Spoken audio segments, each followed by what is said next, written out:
Welcome dear student, welcome to our next lecture of ring theory. Today I am going to discuss the concept of irreducible element in a integral domain. In this lecture I have to discuss about the concept of irreducible element. In an integral domain, if A is an element belonging to the integral domain, then we should called it an irreducible element. If it can be written as the product of two numbers, then one of the must number must be the unit element in that ring, then that element called the irreducible element. This is the definition of irreducible element. irreducible element. इससे पहले हमने क्या किया था, इससे पहले हमने irreducible पोलोमियल का कॉन्सेप्ट किया था. उसमें हमने क्या देखा था कि पोलोमियल कैसे इरिड्यूसिबल कहेंगे. उसको अगर नॉट इरिड्यूसिबल है तो उसको इरिड्यूसिबल बोलते थे हम इसको. ओके, तो let R be a integral domain, ठीक है. Then a element, then any non zero, सबसे पहला होना चाहिए वो क्या, non zero and non unit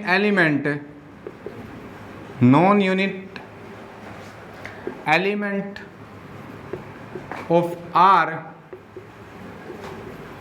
is said to be irreducible element if A can be written as B into C and B belonging to R and C belonging to R, then either B or C must be unit element in R. Okay, तो ये किसकी definition होती है, ये हमारे पास definition होती है irreducible element की. ठीक है, जैसे फॉर एग्जाम्पल अगर मैंने R है वो ले ली Z, यानी set of integers. Okay, set of integers ये ले ली मैंने. ये हमारे पास क्या होती है, इंटीग्रल डोमेन. ओके, सबसे पहले मैं हमारे पास वो इंटीग्रल डोमेन हूँ, क्योंकि डेफिनेशन में हमने क्या बोला, R को are be a integral domain. Okay, तो देन वी टेक एलिमेंट 11. मैंने 11 एलिमेंट ले लिया, किसका, Z का. अब ये हमारे पास क्या है, A है. अब 11 को हमें लिखने के तरीके दो है, या तो हम इसको क्या लिख सकते हैं 11 into 1, या फिर क्या लिख सकते हैं 1 into 11. ये दो तरीके हैं. लेकिन अगर मैंने इसको लिखा, यानी ये हमारे पास क्या है B into C और ये हमारे पास क्या है B into C, इस टाइप में लिखा, तो इसमें हमारे पास क्या है C is equal to 1 unit in Z, because हमारे पास Z स्टार यानी यूनिट एलिमेंट होते हैं. इसमें दो एलिमेंट होते हैं, एक तो -1 होता है और एक +1 होता है. यूनिट एलिमेंट उसको बोलते हैं जिनका हमारे पास मल्टीप्लिकेटिव इनवर्स एग्जिस्ट करे. ठीक है, जैसे मैंने यहाँ पे R is equal to Z iota ले लिया, यानी गॉसियन इंटीजर का सेट ले लिया. तो गॉसियन इंटीजर के सेट में हमारे पास 4 ऐसे नंबर होंगे जिनका इनवर्स एग्जिस्ट करेगा.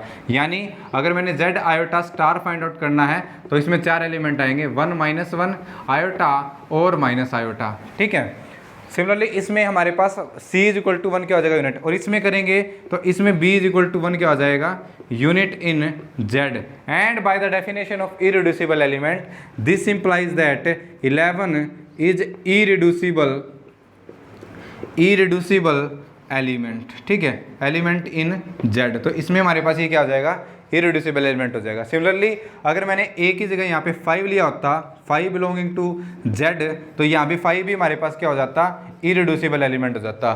तो similarly if I take any P belonging to Z, ठीक है, where P is a prime number.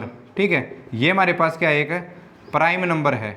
तो हमारे पास P is always a irreducible element. ठीक है, तो ये हमारे पास हमेशा क्या होगा, इरिड्यूसिबल एलिमेंट होगा. ठीक है, और यहाँ पे अगर P इरिड्यूसिबल एलिमेंट है तो -P is always irreducible element. ठीक है, इरिड्यूसिबल एलिमेंट. तो p एक प्राइम नंबर है, तो यहाँ से हमारे पास रिजल्ट हो गया कि p अगर एक प्राइम नंबर है तो p ऑलवेज इरेड्यूसिबल एलिमेंट होगा, और माइनस p है वो भी ऑलवेज इरेड्यूसिबल एलिमेंट होगा। क्यों? क्योंकि p को लिखने के तरीके हमारे पास क्या होंगे, 1 इंटू पी या फिर p इंटू 1, ये तरीके होंगे लिखने के। तो इसमें हमारे पास फर्स्ट में हमारे पास b इक्वल टू 1 हो जाएगा, और सेकेंड में c, और 1 है, 1 हमारे पास क्या है, 1 इज यूनिट इन z। तो bye the definition of irreducible element this implies that prime number is always हमारे पास क्या हो जाएगा, इरेड्यूसिबल। ठीक है, लेकिन अगर मान लो मैंने यहाँ पे 10 लिया होता, 11 की बजाय मैंने यहाँ पे 10 ले लिया होता। ठीक है, अब देखो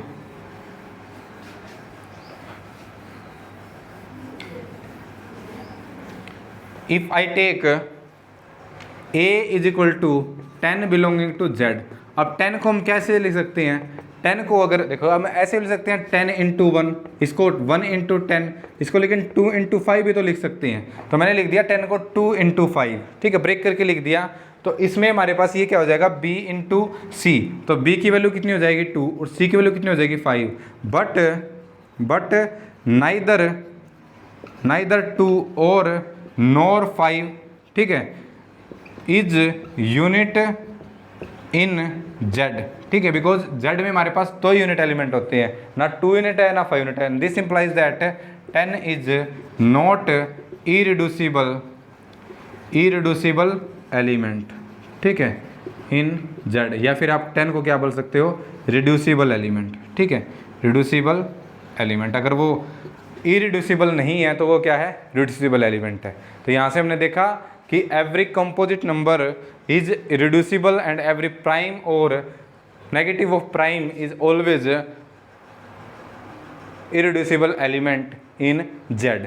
अगर हम दूसरी रिंग ले, मान लो मैंने r की जगह यहाँ पे z आइटा ले लिया, ये रिंग ले ली, और z स्टार हमारे पास क्या है, ये है। ठीक है, हम इसको लिख देते हैं यहाँ पे, ये हमारे पास z स्टार है। ठीक है, z आयोटा स्टार है, यानी इन 4 नंबर्स का हमारे पास मल्टीप्लिकेटिव इनवर्स एग्जिस्ट कर रहा है। ठीक है, z आयोटा में। अब देखते हैं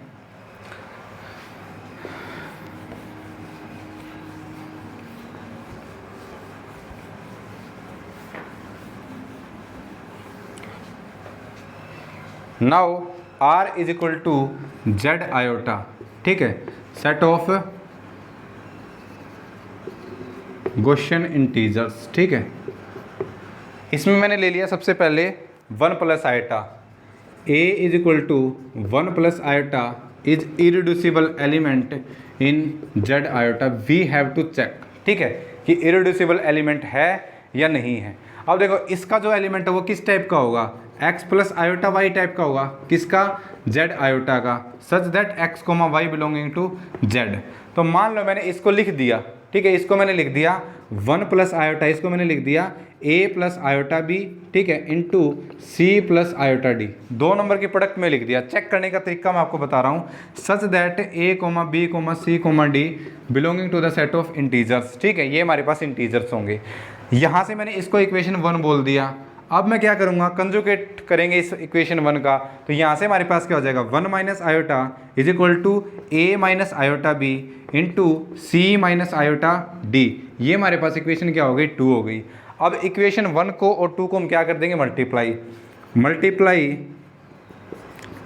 इक्वेशन 1 एंड 2। तो ये हमारे पास क्या हो जाएगा, 1 plus iota into 1 minus iota, और ये क्या हो जाएगा a plus iota b into a minus iota b, और ये हो जाएगा c plus iota d into c minus iota d। इसको इक्वेशन 3 बोल दो। ये क्या हो जाएगा, 1 square minus iota square minus 1, तो ये कितना हो जाएगा 2 इज इक्वल टू, ये हो जाएगा हमारे पास a square plus b square. ठीक है, यहाँ से करेंगे, ठीक है, और ये हमारे पास क्या हो जाएगा c square plus d square. ठीक है, अब देखो 2 है, 2 को लिखने के हमारे पास 2 तरीके होते हैं। क्या, 2 को मैं या तो लिख सकता हूँ 1 इंटू 2 या 2 इंटू 1 इन इंटीजर्स। ठीक है, तो ये हमारे पास 2 तरीके हैं। तो अब मैं क्या करूँगा, यहाँ से पॉसिबिलिटी क्या आएगी, अगर मैंने ये लिखा यहाँ से, तो यहाँ से हमारे पास पॉसिबिलिटी आएगी either a square plus b square is equal to 1 और c square plus d square is equal to 1। ठीक है, ये हमारे पास यहाँ से 2 पॉसिबिलिटी होंगी। लेकिन अगर केस 1 लिया मैंने, जिसमें हमारे पास ए स्क्वायर प्लस बी स्क्वायर है वो हमारे पास 1 है, ठीक है। यानी देखो अगर ये 1 है तो यहाँ से हमारे पास जो सी स्क्वायर प्लस डी स्क्वायर है वो हमारे पास कितना आ जाएगा, अगर ये 1 है तो इसकी वैल्यू कितनी आ जाएगी, 2 आ जाएगी, ठीक है। तो अगर ये 1 है तो this implies that a plus iota B is unit in Z iota, ठीक है। ये हमारे पास क्या हो जाएगा, यूनिट एलिमेंट, ठीक है, क्लियर है। और दूसरा करेंगे हम केस 2, ठीक है। ये हमारे पास केस 1 था, केस 2 करेंगे। केस 2 में हमारे पास अगर सी स्क्वायर प्लस डी स्क्वायर 1 है तो इसमें ए स्क्वायर प्लस बी स्क्वायर उसको क्या होना पड़ेगा, 2 होना पड़ेगा, यानी 2 इंटू 1, 1 इंटू 2 वाला केस। तो यहाँ से अगर इसका स्क्वायर 1 है, this implies that C square plus D square को हम क्या लिख सकते हैं, C plus iota D into सी माइनस आयोटा डी। तो यहाँ से हमारे पास क्या आ जाएगा, C plus iota D is unit in Z iota. तो ये हमारे पास क्या आ जाएगा इसमें, यूनिट एलिमेंट। तो केस 1 और केस 2 से हमारे पास आया कि आइदर ए प्लस आयोटा बी और सी plus iota D is unit element in किसमें, इन जेड, ठीक है। ये हमारे पास यूनिट एलिमेंट आ जाएगा, ठीक है। यूनिट एलिमेंट कैसे आ जाएगा, जैसे मैंने बोला इसमें हमारे पास 4 यूनिट होते हैं। तो अगर बोलो C square plus D square is equal to 1 है और ये हमारे पास इंटीजर से आ रहे हैं, तो पॉसिबिलिटी क्या होगी इनकी पॉसिबिलिटी होगी कि c इज इक्वल टू 0 हो, d इज इक्वल टू 1 हो, या फिर d is equal to 0, c is equal to 1 हो। तो पॉसिबिलिटी क्या होगी, 1। ये रहा इसमें एलिमेंट, यानी आइदर इसको 1 बनना पड़ेगा या इसको 1 बनना पड़ेगा। ये मैंने अभी बोला है कि ये हमारे पास 1 है, ओके। और भी पॉसिबिलिटी हो सकती थी, जैसे ये पॉसिबिलिटी हो सकती थी -1 और -2 and up to so on, इस तरह की। लेकिन -2 यहाँ पे पॉसिबिलिटी नहीं है क्योंकि दो स्क्वायर क्वांटिटी का, दो पॉजिटिव क्वांटिटी का सब नेगेटिव नहीं आ सकता, तो इसलिए मैंने यहाँ पे नेगेटिव नहीं लिखा। तो ये 2 पॉसिबिलिटी होगी, तो उनको हमने केस 1 और केस 2 में डिवाइड किया, तो हमारे पास आ गया कि आइदर, जैसे डेफिनेशन में लिखा है कि आइदर बी और C is the unit element in R. तो यहाँ से हमारे पास अगर मैंने इस 1 प्लस आइटा को इन 2 नंबर्स के प्रोडक्ट में लिखा तो हमारे पास क्या आ गया कि either A plus iota b is unit element in Z iota Gaussian integer के सेट में, या either c plus iota d is a unit element and by the definition of irreducible element 1 plus iota is irreducible. तो हमारे पास क्या आ जाएगा, yes, इसका आंसर आ जाएगा यस, इरेड्यूसिबल एलिमेंट, ठीक है।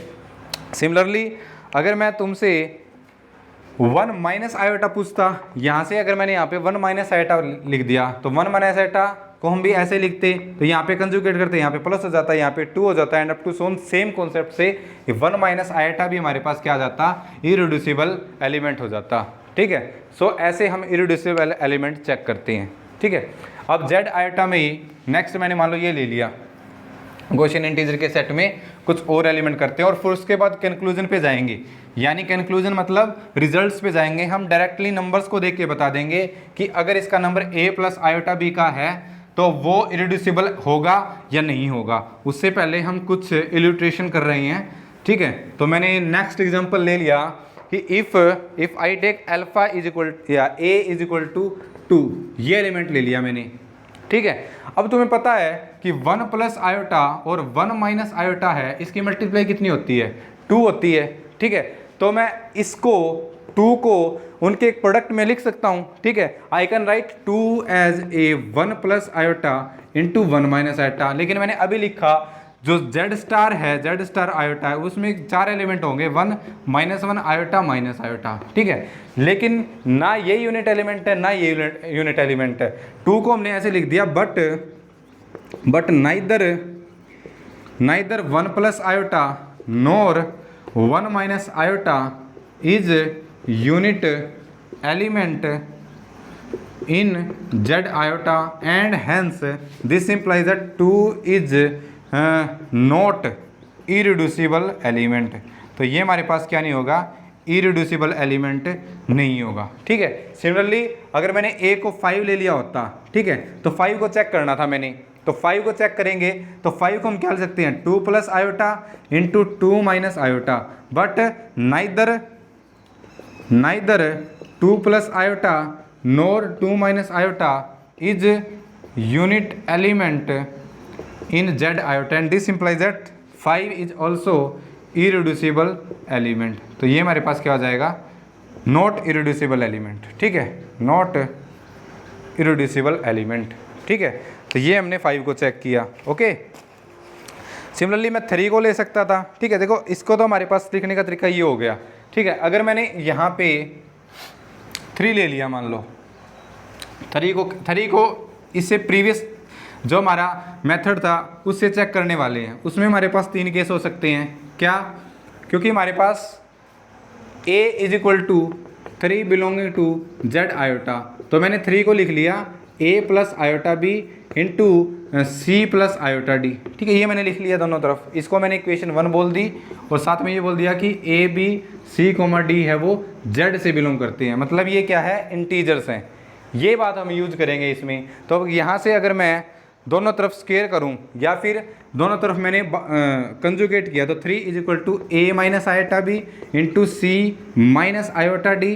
ठीक है, इसको 2 बोल दिया। अब 1 की और 2 की मल्टीप्लाई कराई, तो ये कितना हो जाएगा, 9 is equal to a square plus b square into c square plus d square. ठीक है, तो यहाँ से हमारे पास 3 केस होंगे। केस 1, ठीक है, केस 1 क्या होगा कि मैं 9 को क्या लिख लूँ, 1 इंटू 3।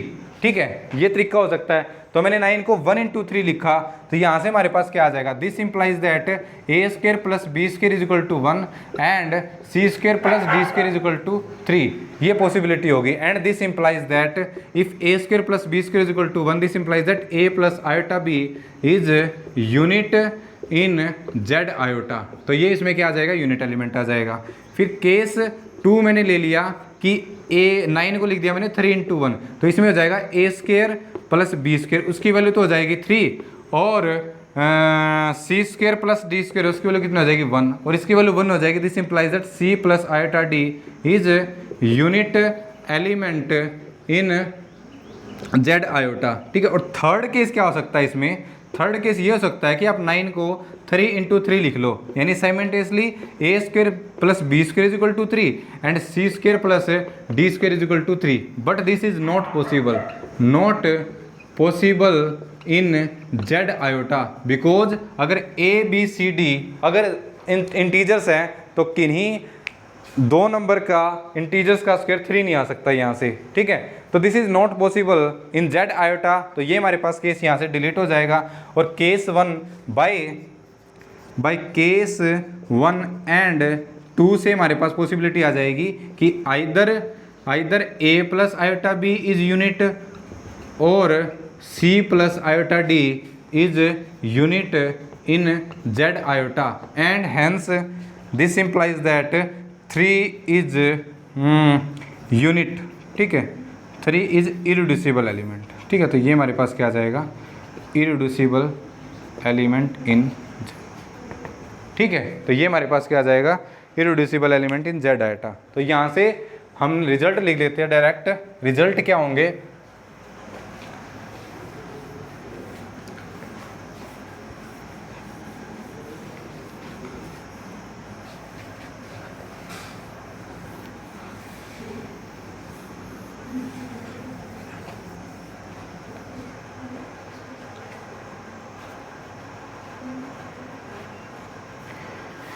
रिजल्ट है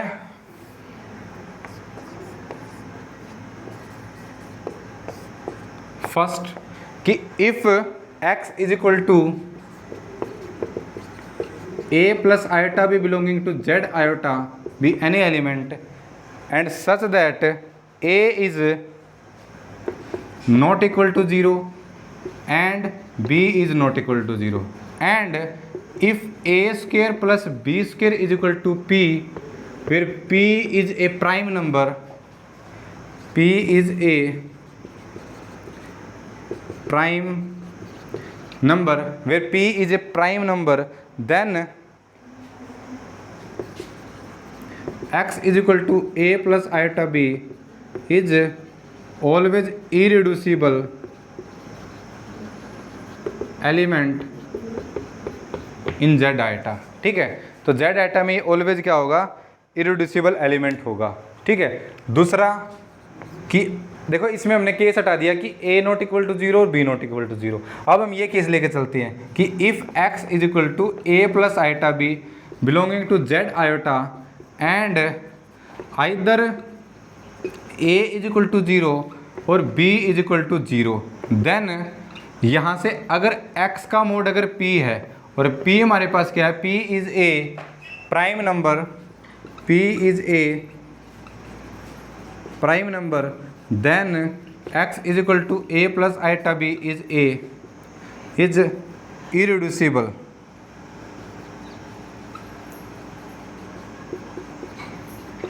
element in Z iota.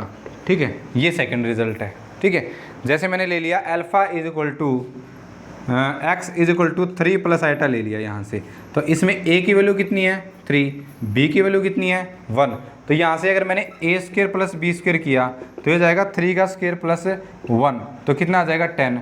10 is not a prime number, not a prime number, this implies that 3 plus iota is not irreducible element. ठीक है, इंटीग्रल डोमेन नहीं, इसका मतलब है I for irreducible, E for element.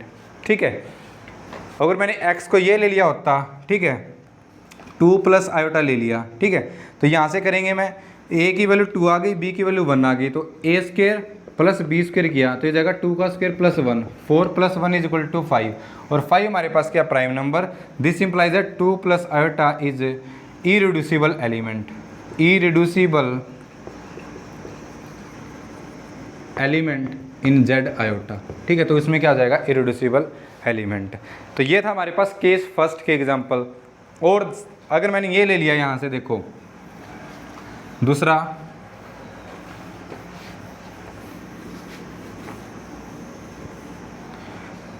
अगर मैंने यहाँ से ये ले लिया कि x is equal to 5 iota, ये ले लिया होता है यहाँ से, तो x is equal to 5 iota है, तो यहाँ से मैं करूँगा कि इसमें a की वैल्यू क्या है 0 और b की वैल्यू कितनी है 5, तो यहाँ से मैंने x का मोड किया तो 5 आयोटा का मोड कितना आ गया 5, और 5 हमारे पास क्या है एक प्राइम नंबर है, दिस इम्प्लाइज दैट 5 आयोटा के रिजल्ट 2 लगेगा यहाँ से, 5 आयोटा इज इरिड्यूसिबल एलिमेंट, तो ये हमारे पास क्या आ जाएगा इरिड्यूसिबल एलिमेंट हो जाएगा। ठीक है, क्लियर है। सिमिलरली अगर x को मैंने ये ले लिया होता 7 ले लिया होता, ठीक है, तो x को 7 लेंगे यहाँ से, तो यहाँ पे क्या है a इज इक्वल टू 0, ठीक है, और b is equal to a is equal to 7 और b की वैल्यू क्या है 0 है, तो यहाँ से लिखेंगे, तो x को मैंने 7 ले लिया, ठीक है, तो 7 का मोड करेंगे। अच्छा, इसमें साथ के साथ ये कंडीशन होनी चाहिए कि जो प्राइम नंबर p है, p is a prime number of the form p divides p is a prime number such that, ठीक है, such that p 4 divide p minus 3, ठीक है, ये इस टाइप का होना चाहिए एलिमेंट। ठीक है, जैसे यहाँ पे 4 था, ठीक है, 5 आइटा था, 5 आइटा का मोड किया 5, लेकिन 4 है वो 5 माइनस 3 को डिवाइड नहीं करता है, तो ये क्या हो जाएगा not irreducible, not irreducible element. ये कंडीशन साथ में होनी चाहिए। जैसे यानी मैंने यहाँ पे ले लिया x is equal to 7, a की वैल्यू 7 है, b की वैल्यू 0 है, तो यहाँ से मैंने किया x का मोड कितना आया 7, प्राइम नंबर है, ओके, प्राइम नंबर ऐसा होना चाहिए कि 4 है वो p माइनस 3 को डिवाइड करे, p माइनस 3 करेंगे 4 और 4 को डिवाइड करता है, तो 7 क्या हो जाएगा इरिड्यूसिबल एलिमेंट, तो ये क्या हो जाएगा इरिड्यूसिबल एलिमेंट। 5 को तो 5 आइटा है और x इज इक्वल टू 5, इससे प्रीवियस एग्जाम्पल में मैंने सॉल्व किया था, वो 5 को हम क्या लिख सकते हैं, 5 को हम लिख सकते हैं 2 plus iota into 2 minus iota, ना ये यूनिट एलिमेंट है ना ये यूनिट एलिमेंट है, तो हमारे पास ये क्या नहीं है, एक इरिड्यूसिबल एलिमेंट नहीं है। और बाय रिजल्ट देखें तो x का मोड कितना आ गया 5, प्राइम नंबर तो है लेकिन 4 5 माइनस 3 को डिवाइड नहीं करता है, तो इस रिजल्ट से भी हमारे पास, इस सेकंड रिजल्ट से 5 जो है वो हमारे पास क्या हो जाएगा नॉट इरिड्यूसिबल एलिमेंट हो जाएगा। ठीक है, क्लियर है। तो ऐसे हम चेक करेंगे। एक क्वेश्चन पूछा गया CSI नेट में, वो देखो क्या है,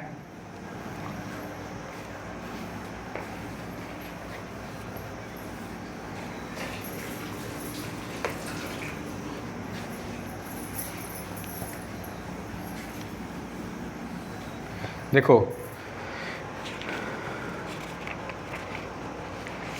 CSIR नेट 12 और 13 दोनों में पूछा गया है।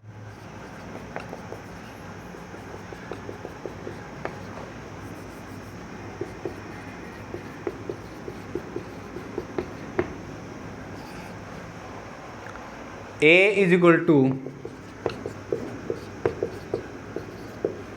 Is irreducible element in z root under, ठीक है, ये बताना में होगा या नहीं होगा इरिड्यूसिबल एलिमेंट। तो हमारा जो जनरल प्रोसेस है वो हम इसमें लेके चलेंगे, ठीक है। हमने इसको लिख दिया, ए को लिख दिया b इंटू सी, तो b इंटू सी इसके एलिमेंट किस टाइप के होंगे, देखो यहाँ पे दे रखा है जेड अंडर रूट -5, ये दे रखा है, तो इसके एलिमेंट होंगे a या फिर x plus under root -5b, ठीक है, such that x comma y belonging to z, इस टाइप के एलिमेंट होंगे। तो अगर मैंने a को ये ले लिया तो 3 प्लस अंडर रूट -5 है, मैंने इसको लिख दिया a plus under root -5 into b, ठीक है, या b को हम यहाँ पे लिख सकते हैं, ठीक है, into c plus d under root -5, ठीक है, ये लिख दिया मैंने। ओके, क्लियर है। तो अब हम क्या करेंगे, अब हम क्या करने वाले हैं, ओके, अब इसको मैं क्या देता हूँ, इसको मैं ऐसे भी लिख सकता हूँ x plus under root 5 iota, ठीक है, और into y, okay, such that x comma y belonging to z, इसको ऐसे लिख सकता हूँ यहाँ से। तो ये हमारे पास हो जाएगा 3 plus under root 5 iota, because iota की वैल्यू कितनी होती है, आयोटा की वैल्यू होती है √-1, ठीक है। तो मैंने अलग अलग कर लिया यहाँ से, तो इसको मैंने लिख दिया a plus under root 5 into b iota, ठीक है, और यहाँ से हमारे पास क्या हो जाएगा c plus d under root 5 iota, ठीक है, ये लिख दिया मैंने यहाँ से। ओके, इसको मैंने इक्वेशन 1 बोल दिया। अब क्या करेंगे, इक्वेशन 1 का कंजुगेट किया, तो यहाँ से हो जाएगा 3 minus under root 5 iota is equal to a minus under root 5b iota, और ये क्या हो जाएगा c minus D under root 5 iota. Conjugate कर दिया, इसको मैंने इक्वेशन 2 बोल दिया। अब क्या करेंगे, मल्टीप्लाइंग इक्वेशन 1 एंड 2, तो ये हो जाएगा हमारे पास 3 plus under root 5 iota into 3 minus under root 5 iota is equal to, ये हो जाएगा a plus under root 5b iota into a minus under root 5b iota into c plus d under root 5 iota into c minus d under root 5 iota. यहाँ से property use कर लो, ये कितना हो जाएगा 3 का स्क्वायर प्लस अंडर रूट 5 का square कितना हो जाएगा 5 इज इक्वल टू, ये हो जाएगा a square plus 5b square, और ये हो जाएगा c square plus 5d square, ठीक है, ये हो गई 3 का स्क्वायर 9 प्लस 5 क्या आ जाएगा 14, ठीक है, ये हो जाएगा। अब यहाँ से 14 को लिखने के तरीके देखो, केस 1, ठीक है, तो 14 को लिखने के तरीके क्या है, 14 इंटू 1, 1 इंटू 14 और 2 इंटू 7 या 7 इंटू 2, ये तरीके हैं। ओके, तो मैंने केस फर्स्ट ले लिया, कि मैंने 14 को लिख दिया 14 इंटू 1, तो यहाँ से ये इसकी वैल्यू क्या आ जाएगी 14, तो यहाँ से this implies that a square plus 5b square, इसकी वैल्यू तो 14 and c square plus 5d square is equal to 1। अगर इसकी वैल्यू 1 है, this implies that c plus iota under root 5d is unit, ठीक है, इन z अंडर रूट -5, ठीक है। और केस 2 मैंने क्या ले लिया, केस 2 मैंने ले लिया कि 14 को लिख दिया 1 इंटू 14, तो इससे हमारे पास क्या आ जाएगा a square plus 5b square, उसकी वैल्यू कितनी हो जाएगी 1, तो this implies that a plus iota root 5b है, ये क्या हो जाएगा यूनिट एलिमेंट हो जाएगा, ठीक है। तो ये केस 2 हो जाएगा। और केस 3 क्या हो जाएगा हमारे पास, केस 3 हो जाएगा कि मैंने क्या लिख दिया, इसको 14 को लिख दिया 2 इंटू 7, तो इसमें हमारे पास क्या हो जाएगा कि a square plus 5b square इसकी वैल्यू तो 2 हो और c square plus 5d square इसकी वैल्यू 7 हो। लेकिन ये अगर a, b, c है, ये हमारे पास a, b, c, d ये किससे बिलोंग करते हैं, z से, सेट ऑफ इंटीजर से। और अगर ये सेट ऑफ इंटीजर से बिलोंग करेंगे, this implies that this is not possible to find out the such A B such that a square plus 5b square is equal to 2 and c square plus 5d square is equal to 7। ये हमारे पास क्या आ जाएगा, not possible, ठीक है, not possible. तो case 3 हमारे पास क्या हो जाएगा, एब्सर्ड हो जाएगा। तो यहाँ से हमारे पास केस 1 और केस 2 को कंबाइन करेंगे तो वहाँ से हमारे पास आ जाएगा कि either c plus d under root minus 5 is unit, either a plus under root minus 5 is unit in z under root minus 5 and this implies that this element is irreducible element. ये क्या हो जाएगा, irreducible element in z under root minus 5। ठीक है, तो इसका answer क्या आ जाएगा, यस। ओके, तो ये CSA नेट के एग्जाम में पूछा गया था। और भी क्वेश्चन आपसे पूछे जा सकते हैं, you just follow the process कि कैसे हम करेंगे इसको। ओके, तो ये हमारे पास कौन सा था, इरिड्यूसिबल एलिमेंट का। नेक्स्ट लेक्चर में हम प्राइम एलिमेंट को डिस्कस करेंगे। ओके, और उसके बाद एसोसिएट्स क्या होते हैं वो हम डिस्कस करेंगे 35th लेक्चर में। ओके, तो मिलते हैं नेक्स्ट वीडियो में। Thank you for watching.